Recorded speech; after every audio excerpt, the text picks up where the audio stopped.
because I wasn't here when we convened this morning. I apologize, I had a work commitment. My name is Jake Lagenhan. I'm the chair of the Environmental Resources Committee. I've been the chair for, I believe this is my third term being the chair of this group. I represent District 35 of the County Board, which would be the towns of Marathon, Mosinee, and Ward 2 of the town of Emmett.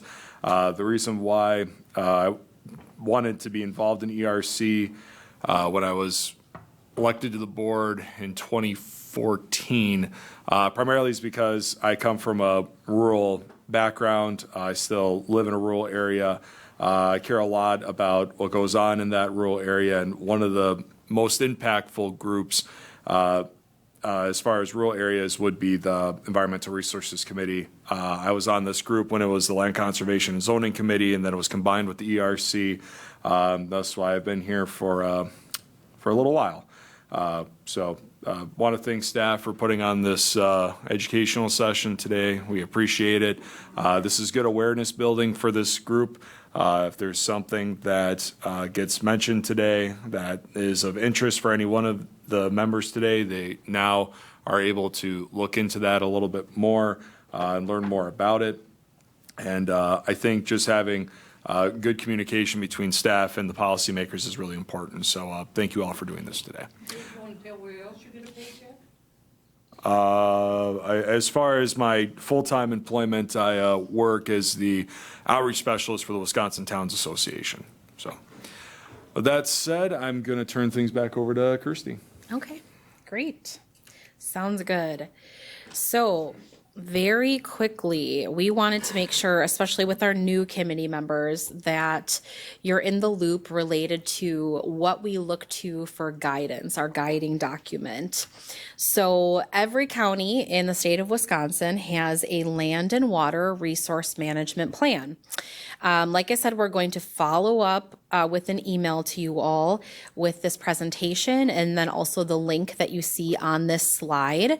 So if you were to Google Marathon County Land and Water Resource Management Plan, this will pop up as the first hit on your Google result.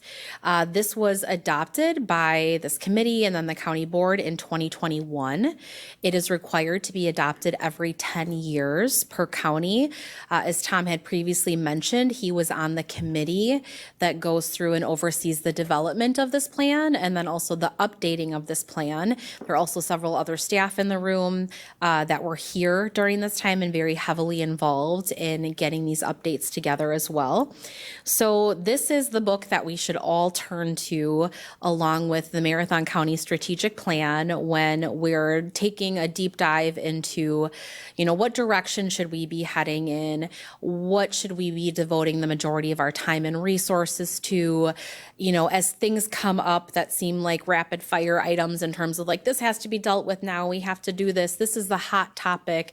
This is what others are doing. We should do it. At the end of the day, we should really be looking to this document and saying, did we decide as a county that this is the direction that we want to head, that this is a policy that we support? And so if anyone would like a hard copy of this document, please let us know and we'll print one for you. It's fairly lengthy, so we don't just keep a bunch of them on hand, but we would be more than happy to get you one of those if you want to read it and take notes on it. If you have free time and just want to go on the link and skim through it, I would encourage you just to look through it, even if you're just hitting the highlights of some of the topic areas that are maybe of interest to you. And if you see a couple things on there that really stick out to you in terms of, man, I would love to maybe put this on a future agenda for ERC and talk about this in more detail, that would be great. We would love for you to suggest topics or areas that you would like to discuss more as a committee. So there are probably about 20 pages of strategies, goals, and objectives within this plan towards the end of the plan. In an effort to keep things timely and concise today, we picked out the 4 main goals that are listed in the plan, and we just wanted to remind this group together that these are the 4 main goals that everyone in the room should be working towards together. So the first goal is land resources are protected and improved and protected county-wide. So from border to border, we not only want to protect, but we want to enhance and improve the natural resources that we have here in the county. And I know even in the introductions, several of you mentioned that that is one of your main motivators for being on this committee and being involved as a policymaker. So we appreciate that. Next is surface water quality is protected and improved. So we're going to talk a little bit more about surface quality here in a bit. That's something that we spend the majority of our time on in our conservation department. The next one, groundwater is protected and improved. I am so happy that over the past 2 years, this committee has really supported that movement into groundwater quality work, which was not previously happening in this county. It's so important that we are providing that for our citizens.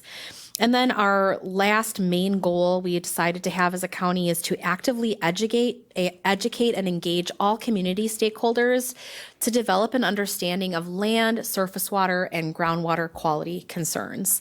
I love that this is a goal that was previously set by some of our predecessors, because if we're not educating and engaging our citizens on these issues, we cannot expect them to just automatically care about any of these issues. There is certainly an education barrier in most of the things that we do. We're learning this over and over with especially our groundwater work. So many people have never tested their wells because no one's reminding them or telling them about how important it is to test their well and make sure that they're providing safe drinking water for their family. And so it's all of our jobs to work together to make sure that if there's something that our citizens need to know about our ground or surface water or any of our natural resources, we need to do what we can to educate them so that they can work with us. So, are there any questions on our land and water resource management plan? Simply just wanted to highlight how important that is and encourage you all to take a look at it as well. Okay, great. So, next topic is an update on the Fenwood Creek watershed efforts that several of us are going to go through together here. I'm just interested in hearing from the committee. Can you please raise your hand if you feel like you're fairly familiar with the conservation efforts in the Fenwood Creek watershed? I'm thinking it's maybe half of that. Okay. Yep. Okay. That sounds good.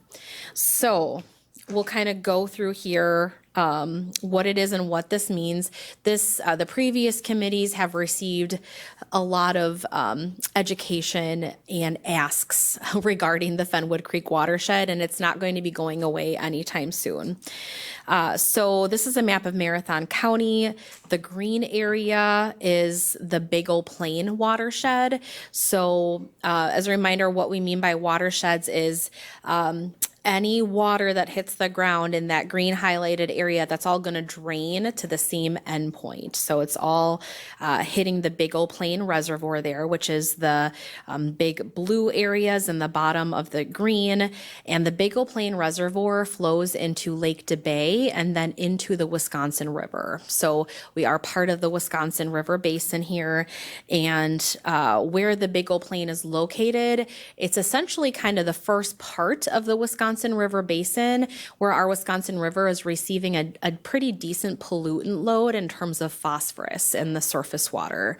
A lot of that is runoff from within the watershed. So we talk a lot about that as well.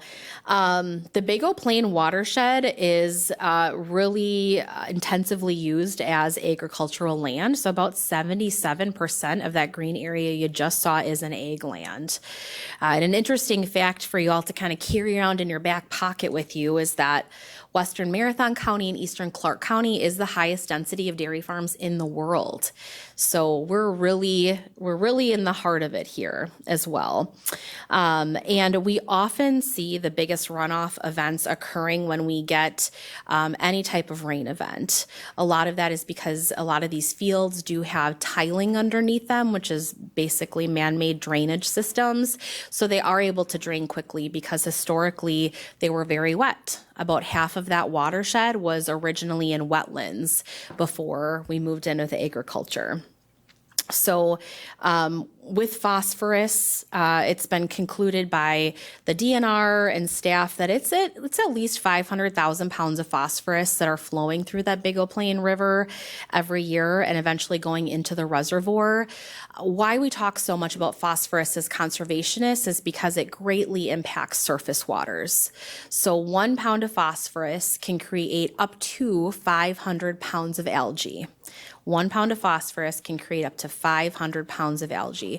So think of the Big O Plain Reservoir. You know, if we're having 500,000 pounds of phosphorus come through the river into the reservoir every year, that is a huge impact on our largest recreational reservoir in Marathon County. It has a huge economic impact when we see that water sometimes in July or August essentially become unusable due to its quality. So we really have a deep desire as a conservation department to try to move the needle and see some change happening within that watershed as well. Since the Big O Plain watershed is so massive, you know, taking up darn near the western half of our county, we know that we need to focus on a certain area first, and that's where we're going to get into some of these Fenwood Creek watershed efforts. In the Big O Plain, we do receive funding from a lot of different agencies. So, you know, we receive funding from the DNR, the Department of Ag, and we partner with groups like the Big O Plain Citizens Organization, BEPCO, and then also WVIC, the Wisconsin Valley Improvement Company. So we're really working with partners to get a lot done out there. And I put in here, you know, ERC supports efforts and new ideas, just like our Fenwood Creek pilot program that we'll go into. So you guys are a big part of the equation here too. Some things that we have pitched to this committee in the past, the committee has supported, and then they've failed at county board just because other projects and ideas have taken priority. But it's my understanding that in the past, this committee has always been 100% supportive of any ideas and efforts coming out of the Big O Plain watershed and the Fenwood Creek.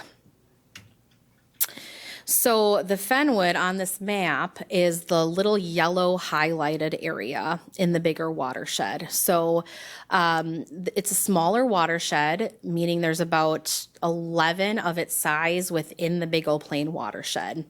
So it's really representative of what the Big O Plain watershed is as a whole, which is why it was picked out to kind of start as the main target within the Big O Plain to try to fix it and turn it around. So it's about 65 farms, and about 65% of that little watershed is cropland.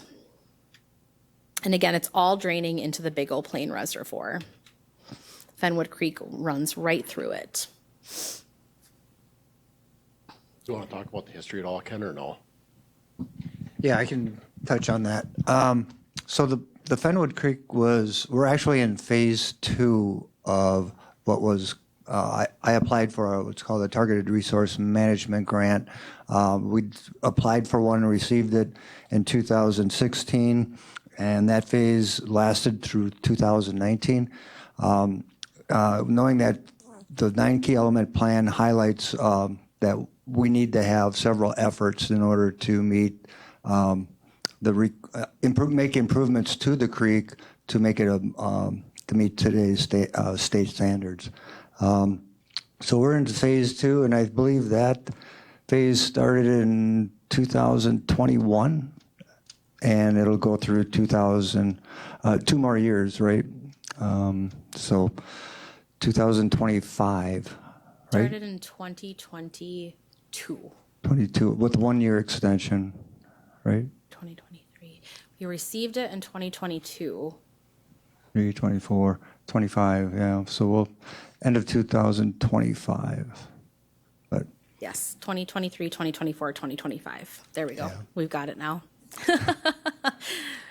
But anyways, phase two, actually, I'll go back to phase one. Phase one was heavily, the money that we applied for was heavily targeted towards structural practices. That means like manure storage, barnyard practices, concrete type of structures.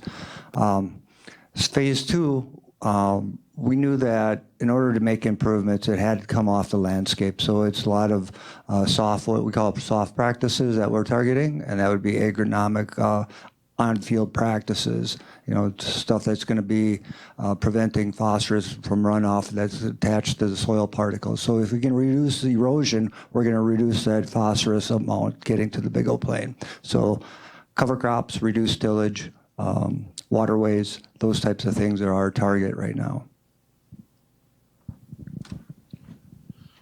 So where we're at right now currently with the cost share for the project is we have about 85,000 that was allocated for cropping practices, and we have 72,000 of that allocated.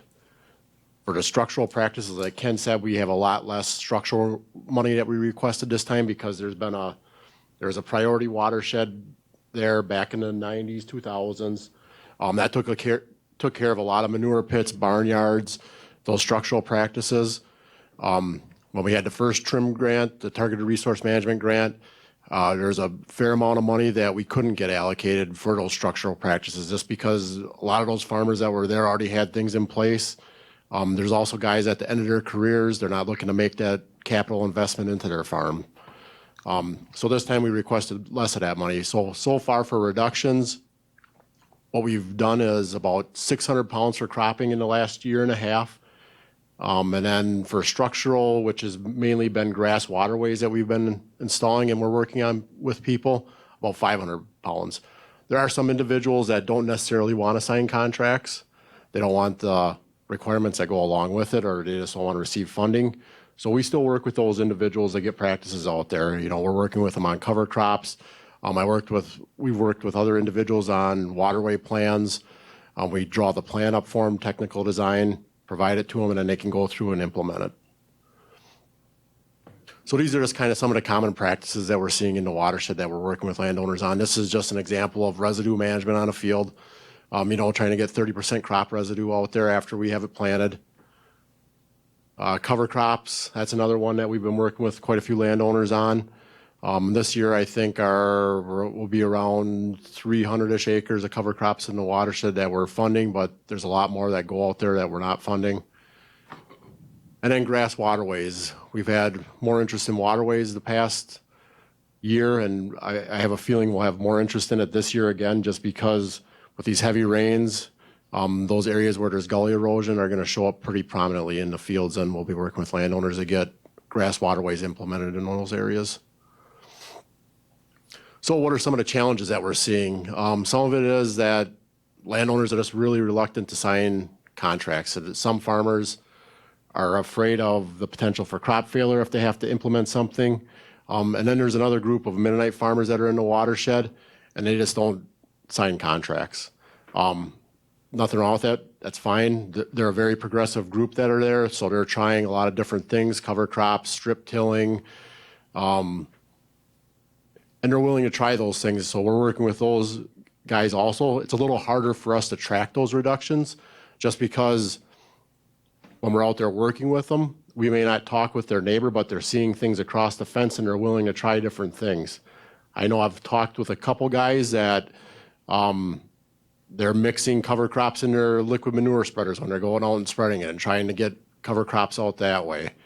Other guys are buying different types of tillage equipment, sharing strip till equipment between farms, trying to get reduced tillage out that way. So there's a lot of different things that are going on, and we're not always a part of those reductions or tracking those reductions, but we are a part of influencing what's occurring out there. Also, the early adopters, the low-hanging fruit as far as the cost share side of it, that's kind of gone and done with the first phase. And now we're kind of working with that middle group of farmers where guys are kind of on the fence about trying things. But at the same time, when we have a year like this, and last year where we were very dry, and now this year we're very wet, guys are a little more reluctant to try things just because margins are so tight. They're already exhausted from having to deal with weather and the stresses of markets that to go out and try something new might just be a little bit too stressful for them. So we also have to take that into mind when we work with landowners and try to get these practices out there. The Fenwood pilot project has been in the news over the last couple of years. It was so fun to be on the front page of the Milwaukee Journal Sentinel. They had asked to interview us. We were absolutely shocked it was the front page. We thought we'd be like buried on page 20 or something, but we got the newspaper. We're like, how is this on the front page? Just amazing. So Matt and I were out at Dave Bauman's farm.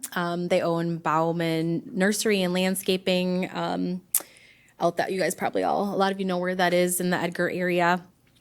Great little place. But we were out at his farm. They were taking pictures. And so the past 2 years, we had tried to get funding through the Wisconsin state legislature to get more funding for this. So we'll talk a little bit about this in reductions, but we have a specific project we're doing on 5 farms that's called the Fenwood Pilot Project. It takes more funding than what we have, so we've only been able to do it on 5 farms. As a reminder, Fenwood Watershed has 65 farms, so it works so well. We would love to be able to offer it to everyone in the Fenwood Creek watershed. We cannot find a source of funding to do that. We have tried to get ARPA money from the county board that has passed ERC and then failed at county board for that request, but it's received tons of press around the state. We talk about this at conferences, webinars, meetings. Everyone's like, this is so great. This is so great. We should do it everywhere. Well, we need funding to be able to do it. It's an incentive-based program where we are paying farmers that are doing an exceptional job to reduce phosphorus.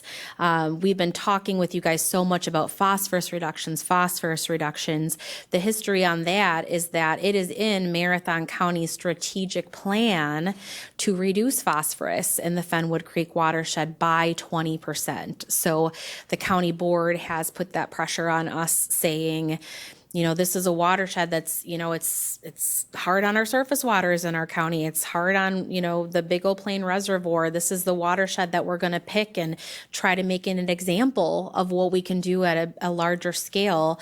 And so the starting point was we were going to reduce it by 20%. And we estimate that it's about 14,000 pounds of phosphorus that goes into the Big O Plain from the Fenwood every year. So that's why we're talking with you guys about reduction today. Should have probably caveated this whole conversation with that at the beginning, so my apologies. We've been doing a tremendous amount of outreach in the Fenwood. I think it's probably safe to say that we have this watershed memorized. I think. Well, I think it was my first week of work. The first map I got was a giant map of the Fenwood Creek watershed. Yeah. And it's still in my office today, but you know, it's not a gigantic watershed, but it's big enough for an office to deal with. So just like any project that kind of seems from the bird's eye view is a massive amount of data and contact information, we split it into zones. So I kind of took a lot of the headwater areas in the northern stretches and then some of the drainage areas in the southern portions of the watershed, and we kind of just tackled it zone by zone. We went through, I think, 3 rounds. I think we're on our 3rd round of mailing and contact lists. The first round, we really targeted a lot of property owners that had riparian boundaries. So any property that bumped up along the creek or any one of its tributaries were the first we contacted. Then we kind of slowly worked our way out. We created buffers to adjacent landowners to those. And then finally in our 3rd round, I believe I've contacted just about everybody in that watershed that has any ag land or any sizable amount of land, even if it's not in agriculture. So we utilized GIS quite a bit to kind of manage a lot of the data so that we wouldn't get kind of lost in the weeds while we were working through these projects. But if you look at the map, the green sections there, that's all based on parcel data.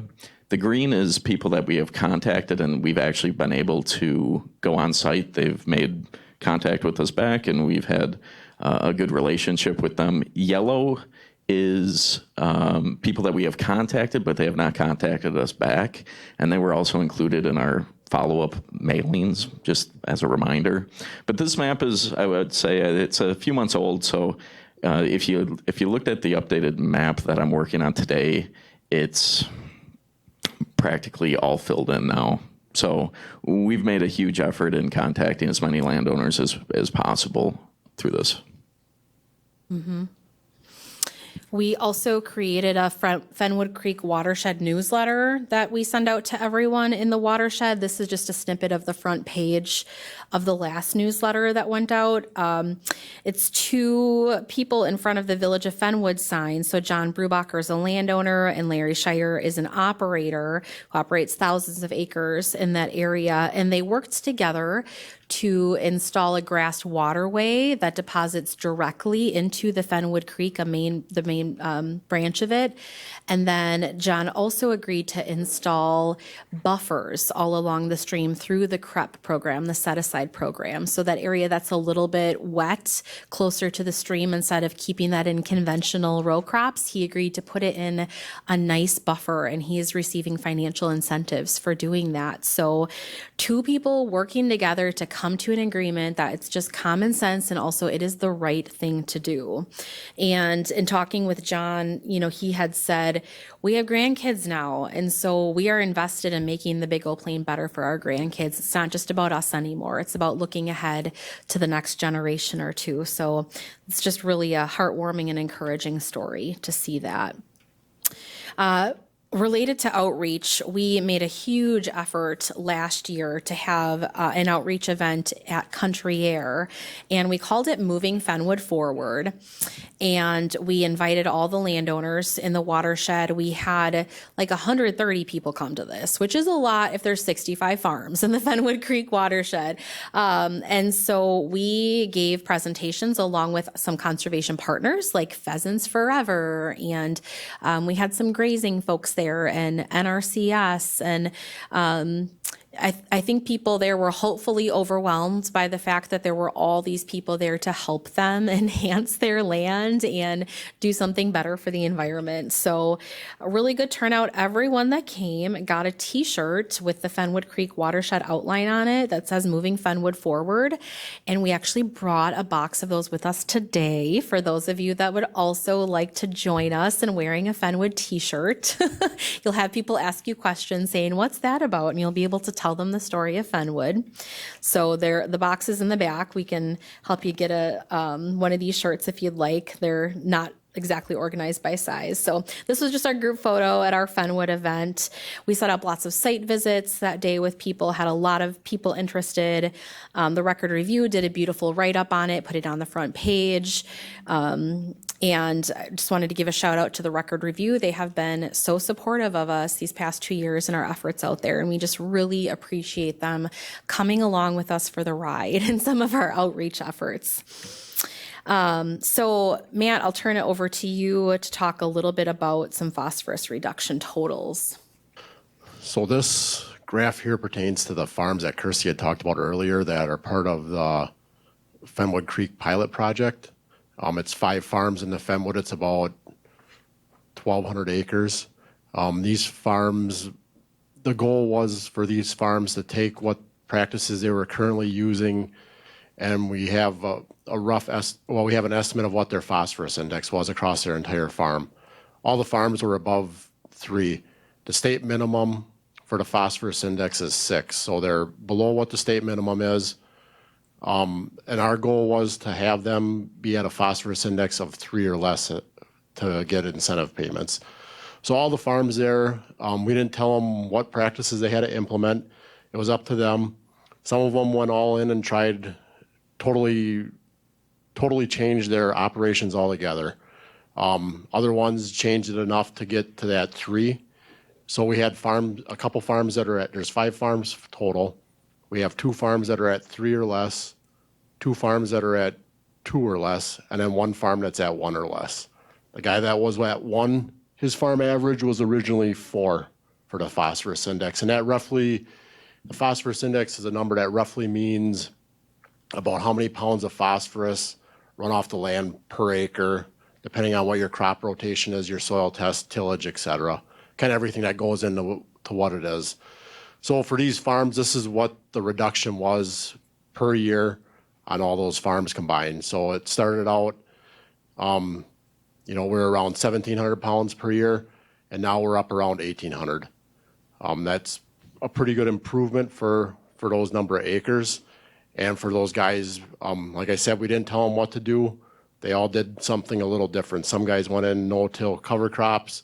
Some just simply reduced their tillage pass by one. Some changed their crop rotations. Other guys used strip till, which is just tilling a very narrow band and planting into that narrow band. So it was just a combination of things that they did to meet their goals and what they were comfortable with on their farm. This is just tons of soil that's been reduced over that time also. So we started out at about 1,300 tons per year, and now we're up around 1,450. So pretty significant reduction for those 5 farms. So in terms of total phosphorus reduced, the strategic goal is saying, reduce the total phosphorus in the Fenwood by 20%. So I misspoke earlier because we're trying to get to about 14,000 pounds total. And I think I said that there was 14,000 pounds. Yes. So I did misspeak. So our 20% goal is about 14,000 pounds is what we're trying to reach. And so ideally we would be reaching that by the end goal of our strategic timeline, which is December of 2024. And right now we're at about 7,000 pounds reduced. So we're about halfway there. It's been extremely challenging to try to get the volume of phosphorus reduced up. We've had so many participants. I've likened it to someone who's running for office and they're like, we haven't raised a whole bunch of money in our campaign, but we've had 10,000 individual donors of $5 each. I feel like that's kind of where we're at with the Fenwood. We've had so many people participate and do practices and put in pollinator habitats and do cover crops. But to reach a 14,000 pound goal overall is extremely hard given some of the challenges in that watershed of, religious communities that don't want to sign government contracts for cost sharing. And then about 60% of the cropland in that watershed is also owned by a CAFO farm, which is unable to accept state funded county cost sharing. So it is very challenging. I don't know if we have the time or energy to dive into, what happens if we don't meet that goal in December of 2024. Do we recalibrate? At the end of the day, yes, we're trying to meet our county goal, but the big picture goal of what we're trying to meet is we're trying to meet the Wisconsin River goal for what phosphorus limits should be. And that's called a TMDL, total maximum daily load. So the state of Wisconsin determines in each body of water, like in each river or stream, how much that body of water can accept in a pollutant load before it essentially dies or becomes impaired. So we want to meet that goal of the Wisconsin River TMDL, and it's very, very hard to do it with where we're at currently. One thing I would like to add is that with what's called our MDV program, and that's what we're doing with those 5 farms for the reductions, that's something that's never been done in the state of Wisconsin, is to have cost share provided to somebody to meet an incentive or a performance. Most of the time when cost share is paid out to farms, it's to either do cover crops, do reduced till, install a waterway, those sort of things, where hopefully the way of doing cost share as far as performance-based, hopefully that's something that catches on, because that could be something that would change the way the entire state does cost share, and it may be a way to effectively move the needle more on some of these lands where we're seeing some issues, and to provide a goal for somebody to not be so prescriptive with telling them they have to do A, B, and C to get to C, but let them figure out how to solve problems or figure out how to do things. I mean, farmers are great innovators at figuring things out. So if we can give them what the end goal is, I think they can figure out how to get there. I think John was first on Marilyn. I'm curious if there have, or I guess, what changes have happened to the farmers that are participating in phosphorus reductions in their yields on crops? Has there been any increase, maybe decrease? I guess any changes at all? For the guys that we've worked with, their yields have stayed the same or increased. And one thing that I've heard multiple guys say is that the trafficability on their fields improved quite a bit. So if they're doing less tillage, they're able to get out there sometimes a little bit sooner to get things off, or if the ground gets pretty wet, they have to wait less to get back out to their fields to do work on them. Marilyn. I know there was a farm out in the town of Johnson. There's a swamp to the north, swamp to the south. That owner, no cost share or anything, put in waterways, grass waterways. And when it rains, you can see that water going from the top down to the other wetland. And there's no cost share on that. And those waterways are still there. And when it rains heavy, you can see the water coming down, going across the 8 and going to the south. And that was an initiative probably over 60 years ago he did that. And those waterways are still there.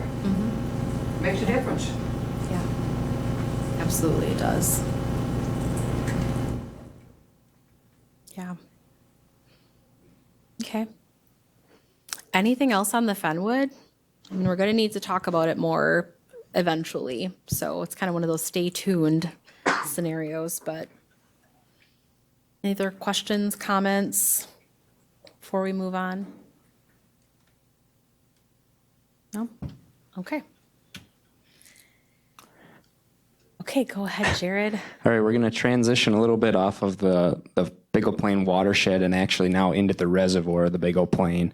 I'm sure maybe some of you are familiar, but in the mid to late 2000s, there was a series of fish kills that were a result of some of our phosphorus loading into the Big O Plain. And one of the solutions that was implemented at that time was an aeration system.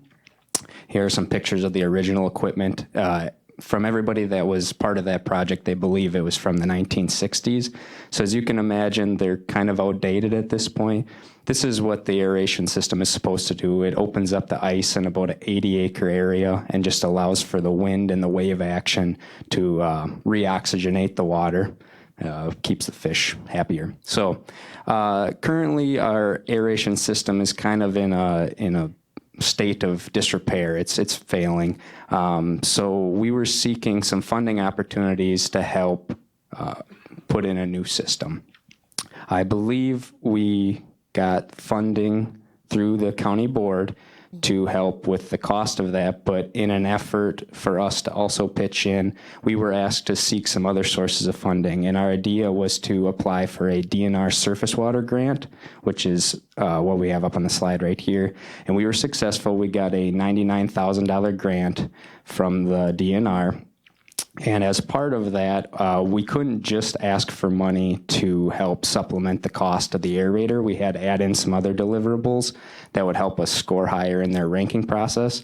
And one of those things that we're going to be working on in partnership with DNR and WVIC and BEPCO is actually a fish movement study. So we will be beginning that this summer, and that will continue, I believe, for 5 years.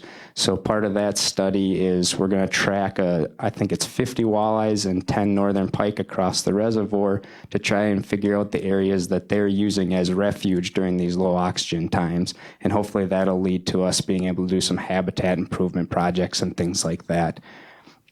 So here's a map of the reservoir and where we're going to put in these receivers. So the receivers send out a signal, I believe it's every minute and a half or something like that. And if a fish is within a certain distance of that, it registers them and allows us to track them across the reservoir.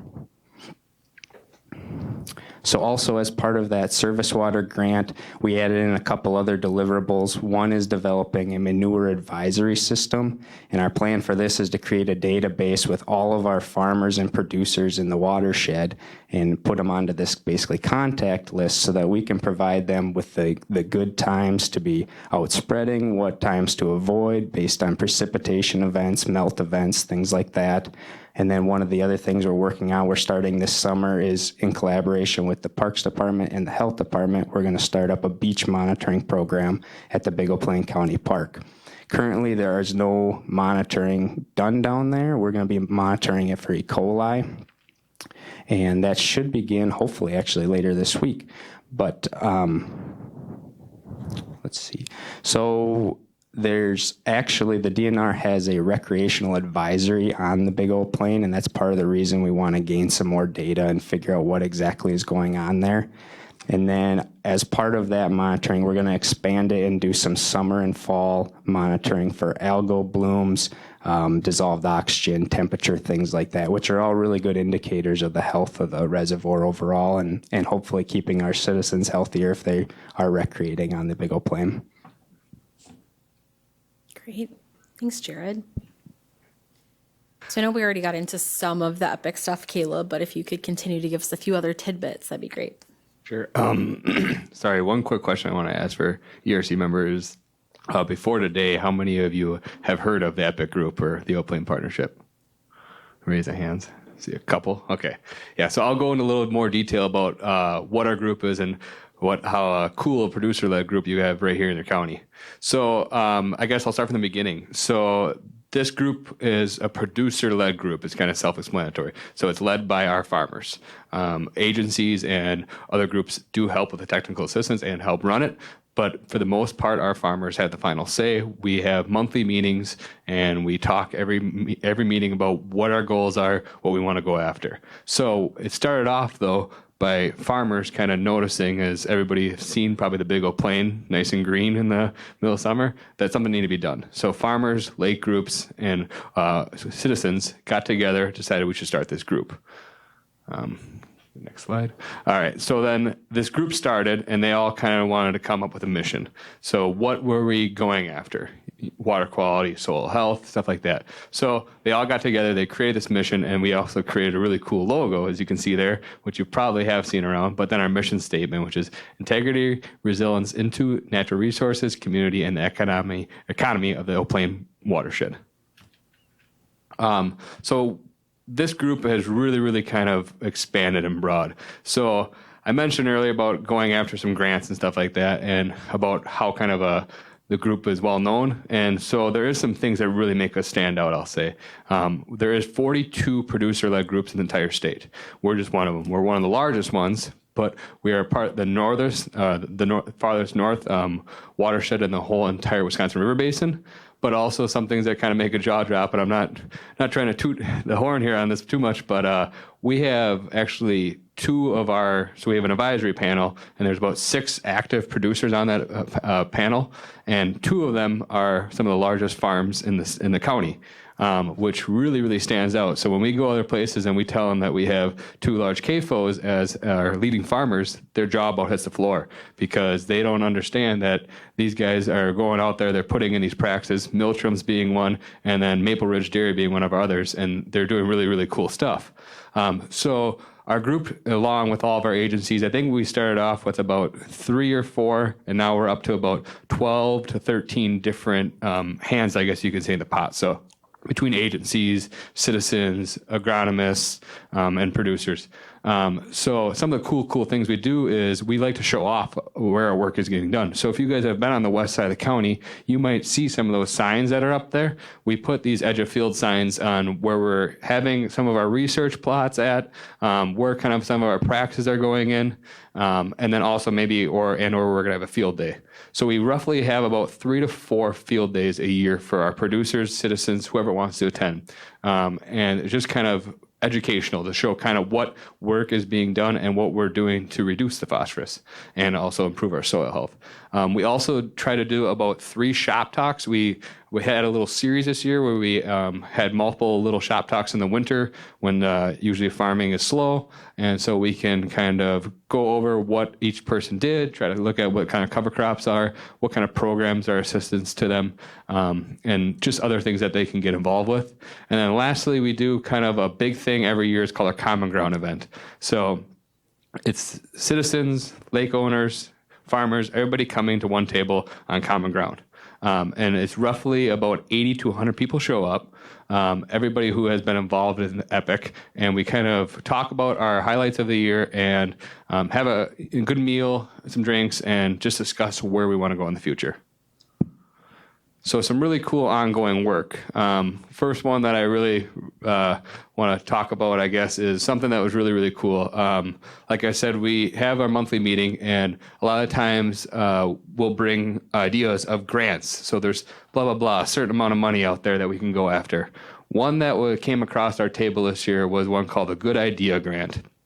So this was a grant. It was very select, I guess you can say, and it was for putting out an edge of field practice that you have to take videos of, do podcasts, so that they're going to use it for trainings. And it's an entire Mississippi River State Basin. There was only 8 of these grants allowed. We got one of the 8. So from all the 20-some states that connect to the Mississippi River Basin, our producer-led group got one of them. So our project is going in on the very west side of the county along a waterway that goes into the Little Plain River, and we're doing a couple edge of field monitoring with different kind of buffers and pollinators on there, and we are filming it. We did a control burn already on there this year. We're going to be talking about it on podcasts, but they're going to use our example to kind of train the entire Mississippi River Basin on how to do these edge of field signs. So kind of a good old toot of the horn to us. And then can you go back real quick? And then so the on-farm trials too, every year we try to do like 1 or 2 field day events where we're showcasing something that's kind of out of the box. And this year, this is an overhead drone view of where you can see. So obviously being a really, really, really wet spring, a lot of crops didn't grow. And you can see right there, that was a cover crop trial from last year. You can see how farther ahead the cover crops are compared to just the wheat stubble was from the year before.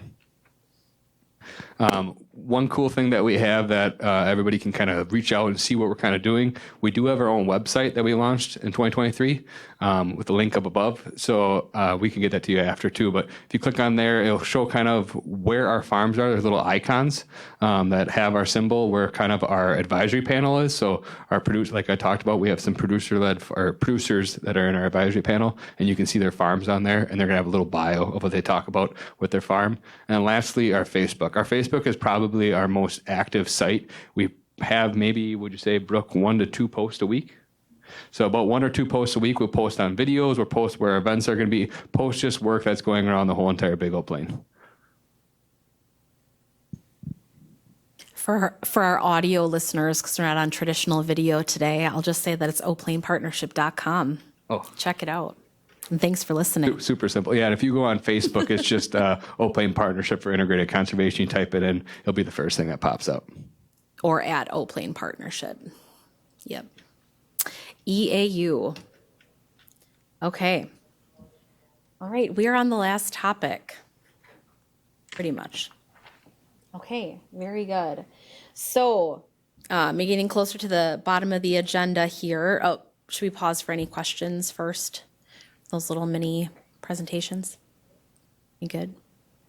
Okay. I just got to say, Caleb said this is a producer-led, but our EPIC group is successful because of you guys. You guys make this thing happen. I just got to tell our committee that. Thanks, Tom. Okay. So, discussion of 303D impaired watersheds in Marathon County. So this is a topic that we kind of started talking about probably about 9 months ago. We were asked to give you all a brief presentation at an ERC meeting about kind of the status of our manure management in Marathon County. So for about half of you that were here for that, that was the meeting that Matt Repking and I came and gave just a little bit of a presentation talking about, how many manure spills we have and how we deal with them, and do we have appropriate acreage for the amount of manure that we have. talked about a lot of poop that day. But it was a good little presentation. You know, it's just a little introduction to some of this other stuff that we were hoping to have a discussion with you all about today. This is a map where it's depicting in red, we have impaired streams in Marathon County, streams or rivers. What it means if a stream is 303D impaired, that's a classification by the EPA, the Environmental Protection Agency, who then designates the authority of what should be done in those waterways to essentially the State Department of Natural Resources. So here in Wisconsin, it's our DNR that is supposed to be working with people like us and other agencies to provide special resources to dealing with our impaired watersheds and waterways. So the good news is we do get a lot of funding for the work that we're doing in Western Marathon County because we do have a lot of impaired waterways. So when we are applying for grants and seeking out various resources, we've learned that, you know, if we become very good storytellers on, you know, what's going on in the Big O Plain watershed and talking about how there is, you know, this community outreach and a producer-led group and all these different things our conservation department is trying, we're able to secure those resources to try to help in these areas. That being said, this committee has now heard several times, you know, us talk about the Big O Plain Reservoir and how it is such a beloved recreational body of water in our county. It has a beautiful fishery. There's all these benefits of us having it here, and we all know the reasons why we should continue to protect it, but it is concerning that the needle is not moving fast enough or far enough for where we want to see it go in the Big O Plain Reservoir. So part of our desire to have this discussion with you all today stems from knowing that, you know, you all have a desire to be here on this committee. Wow, was it ever encouraging to see you all come to that Land Conservation Committee training and learn, you know, the purpose and your mission of being on it.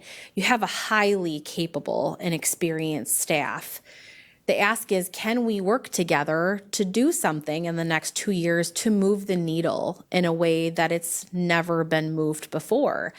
I don't know if there ever is a better time than now to do that, given the scenario that we have here in the room today. We want to let you know flat out, like, we're ready. We want to work with you to do this. I'm not saying this because I have an extremely specific idea in my mind that I'm waiting to tell you. I do not have a golden nugget in my back pocket that I'm getting ready to show you, but we would love to talk with you to determine where there are opportunities to come together and come up with perhaps even out of the box ideas for what we can do to move that needle. So we have been gathering some data related to total phosphorus samples in the Fenwood Creek watershed. Jared, would you prefer to explain this, or do you want me to explain it? Or I can take it.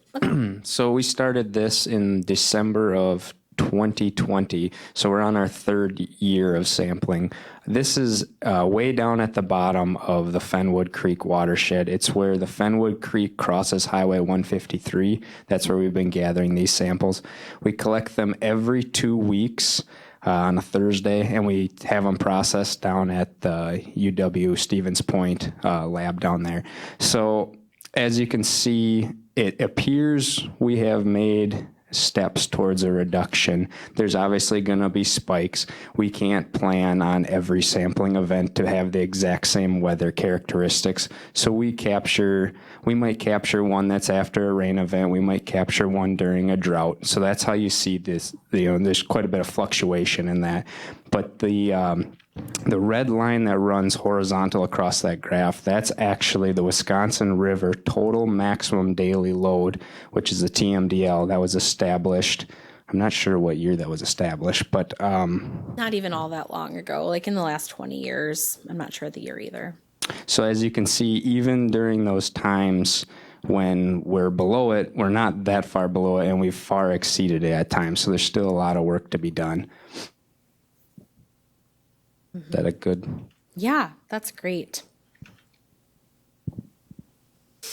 Yeah, so I mean, just talking some of these manure statistics again to kind of help guide our conversation.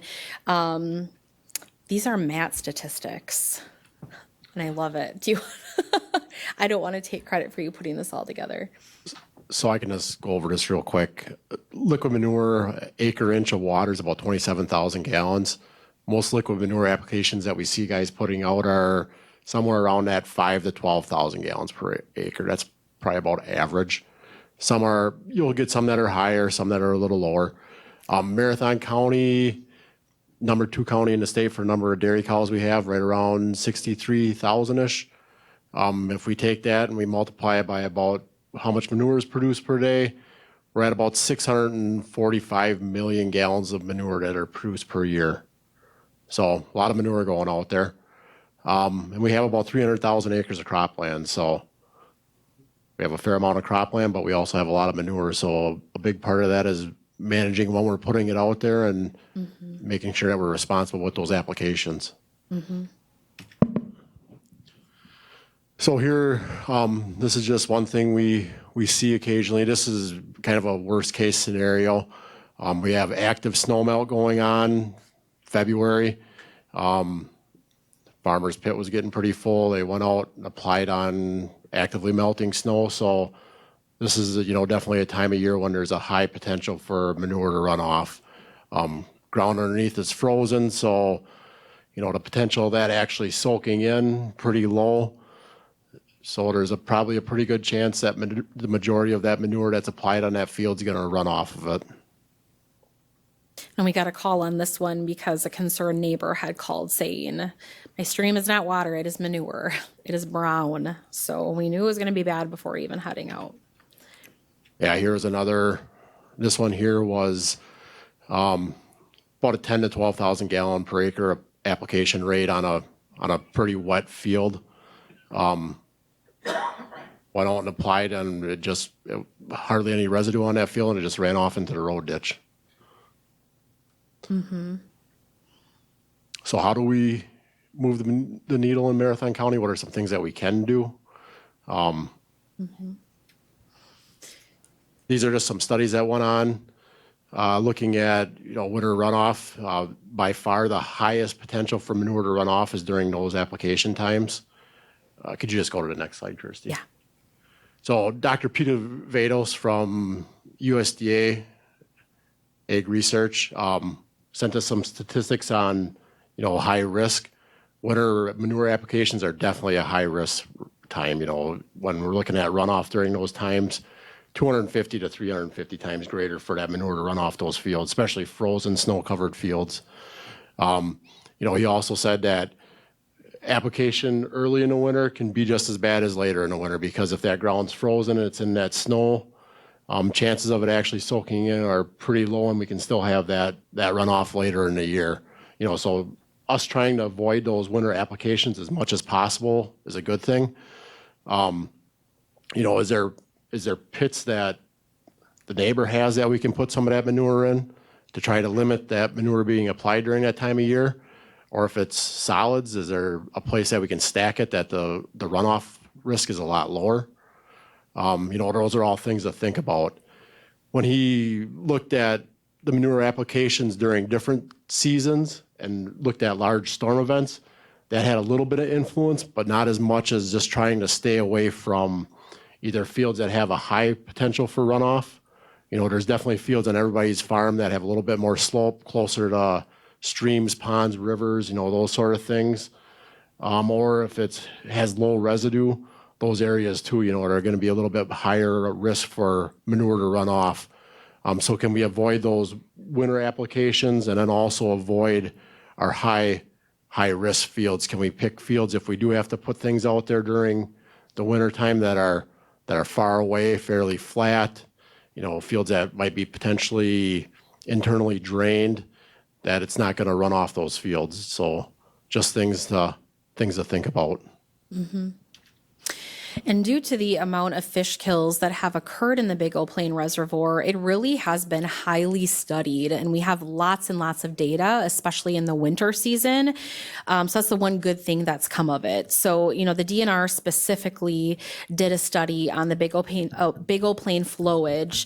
Mark Hazaga from the DNR did. It was actually 2 or 3 year study, and 2006, 2007, a little bit beyond, and they used the Spirit flowage up north as a placeholder, testing those waters for pollutant loads, and then testing the Big O Plain Reservoir and kind of comparing them.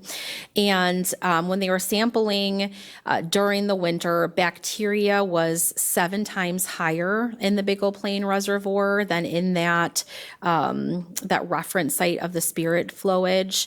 And one thing that was most concerning is that Mr. Hazaga found that the BOD load in the Big O Plain, that's the biological oxygen demand. That's what's measured a lot of times in wastewater treatment facilities to see what type of bacterial action is occurring and demanding that oxygen. So the BOD load in the Big O Plain Reservoir was 14 times greater than the raw sewage in the Wausau wastewater treatment facility.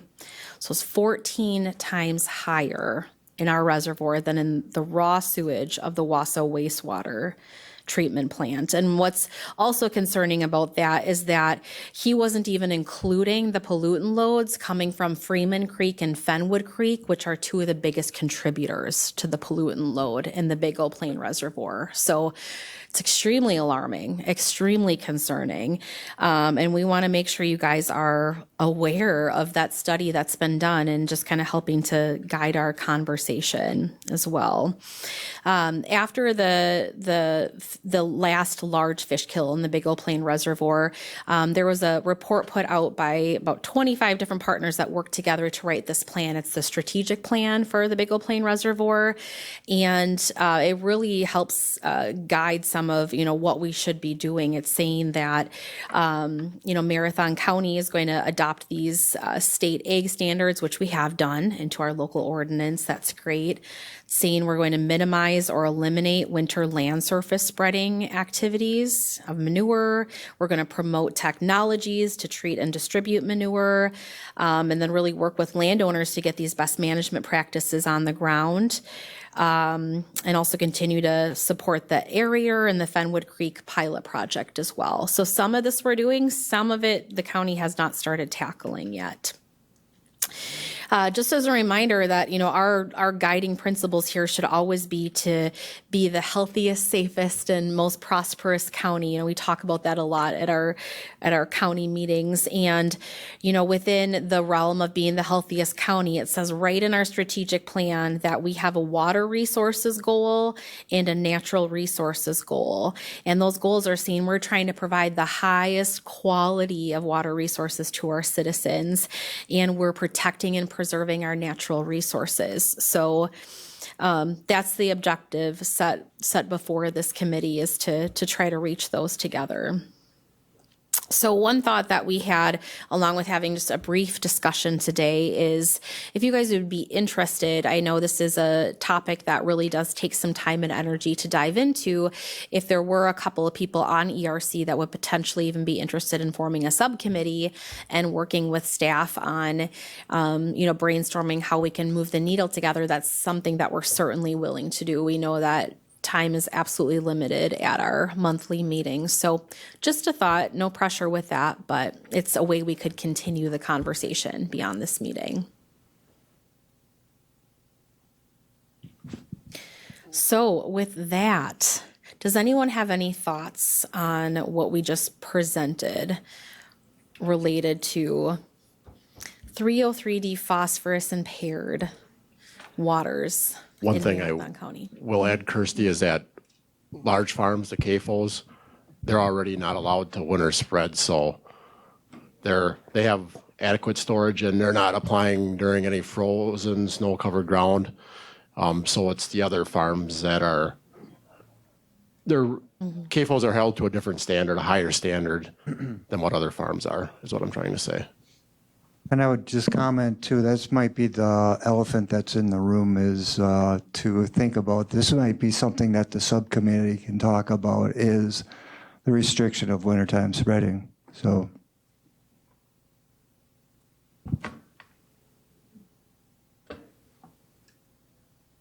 What is the process of actually forming a subcommittee? I think there's some rule changes that needs to be made or something like that, if I'm correct. Oh, boy. The attorney's in the back of the room, so.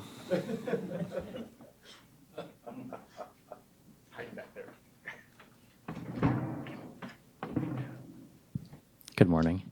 Right, creation of any formal subunit would have to go through the process outlined in our county board rules. It would depend on what that is. Is it a work group? Is it a task force?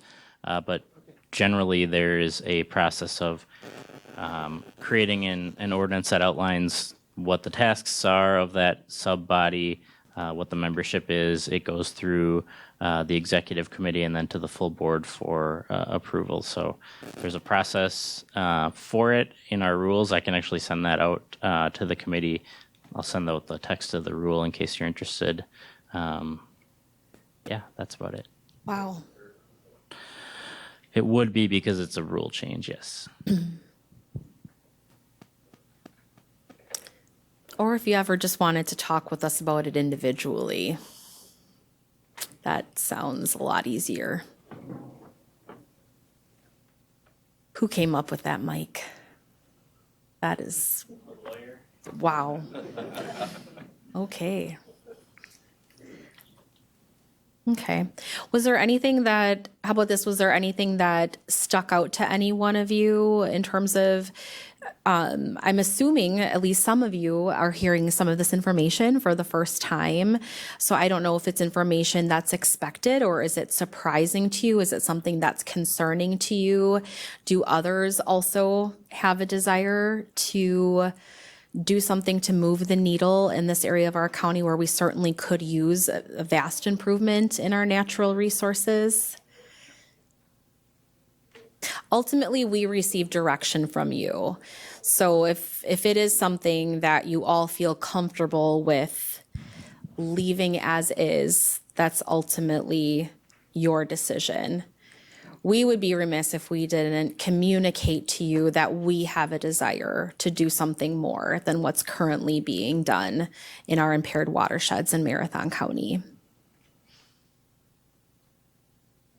Excellent presentation today to find out what all is being done and look into the future to see what can be done. This subcommittee, I think, is a good idea and to get more information out to the public and to keep us all informed on the different committees. We should probably be using a mic too. Sorry, I should have said that too, Marilyn. Yeah. Are there other counties in the state that would have examples we could go by, or would we be leading the pack at this point? Kewaunee County has been extremely progressive in this similar area. They do have karst topography in their county, which is fractured bedrock. And so they have had extreme environmental health concerns from manure essentially going right through those cracks into the groundwater extremely quickly, like within minutes. So they've had to make the strictest rules in the state because of that. So in discussion, we have said, Kewaunee is probably a county that we can look to and have some discussions with and learn from them. But absolutely, it is within our realm to develop localized policy related to manure management. That is something that you have the power to do as a committee in this county.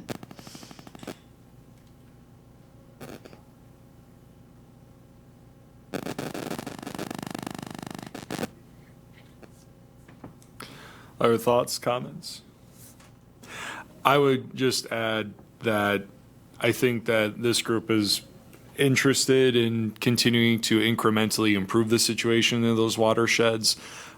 Just speaking from experience, though, there are some community concerns, of course, with, for example, there was an initiative, I want to say, right around 6 years ago, with the restriction on winter spreading that ultimately failed because there was a there was some significant input from the community regarding the restrictions that we've placed on those smaller producers.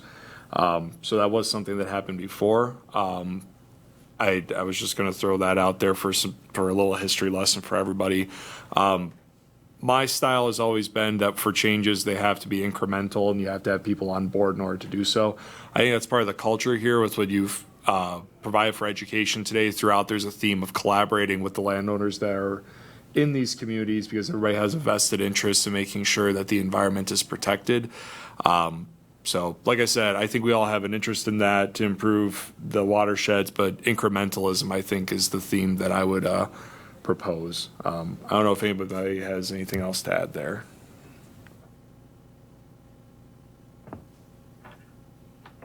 So, from what I gathered, Kirsty, the subcommittee would be a bit difficult to incorporate at this point, but one-on-one discussions with staff would probably be the path going forward here, right? And then from there, I can speak with staff about putting things on the agenda, right? So, anything else? We just, that very last little agenda topic, it's potentially a future agenda item not to discuss today. But this is something that I know there's been a few emails in the past. There's been some other county board members that have had the desire to get this on an agenda.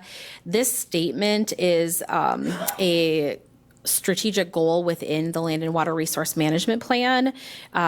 It says there is a need for a policy discussion with the EED committee to identify viable and environmentally superior farming systems so that those systems can be supported.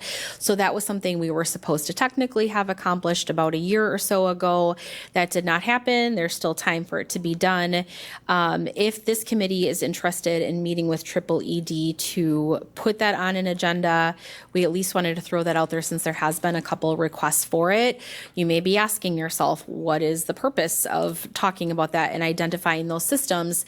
The reason it has come up over the past year or so is because we have gotten many requests, for example, to have the county involved in digesters. And so some discussions at county board level have said, if we are supporting this type of agriculture, does that mean we are not supporting farms that don't have a digester? You know, what types of agriculture should we even be supporting? Those questions were being asked because the county has never really identified or talked about what they have a desire to support or do. And so that's what that discussion would potentially look like. So just something to keep in mind when you all are crafting future agendas, if that's the desire that you have to meet that strategic goal within the plan.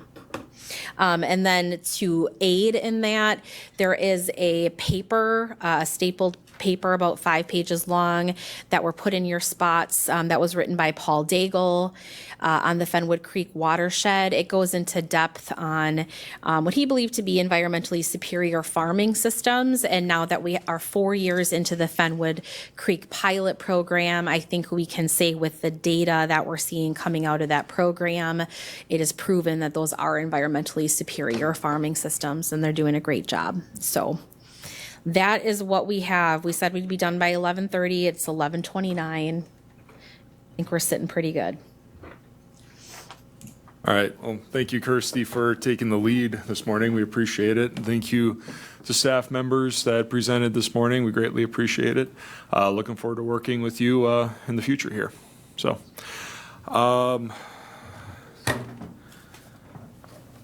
So we do have some business to conduct today. We'll move to 4 policy issues discussion, potential environmental resources committee determination. We have 4A. We have a closed session for today. I'd ask that somebody on the ERC please make a motion and read the language for 4A. Who would like to do that? Supervisor Kroll? Thank you, Mr. Chair. I would like to make a motion to go into closed session pursuant to Wisconsin statute S19.85 sub 1 sub E for the purpose of deliberating or negotiating the purchasing of public properties, the investing of public funds, or conducting other specified public business whenever competitive or bargaining reasons require a closed session. Then the rest of it. I missed a part there. Also with the analysis of county's rights or first offer through landfill gas purchase agreement. To wit, right? To wit analysis, right? Correct. Okay. Correct. All right, motion is made. Is there a second? Second by Supervisor Drabeck. Any further discussion? Seeing and hearing none, all those in favor signify by saying aye. Aye. Those of, oh, yes, thank you, Lance. I do need to do a roll call for this, so we'll just go down the row here. So Supervisor DeBrew? Supervisor Schoenborn? Supervisor Kroll? Supervisor Drabeck? Yes. Supervisor Seifelt? Supervisor Langenhahn, aye. Okay, motion is passed. We are now being closed session. We'll give everybody an opportunity to do the tech stuff. So everybody should turn off the lights. This meeting is no longer being recorded.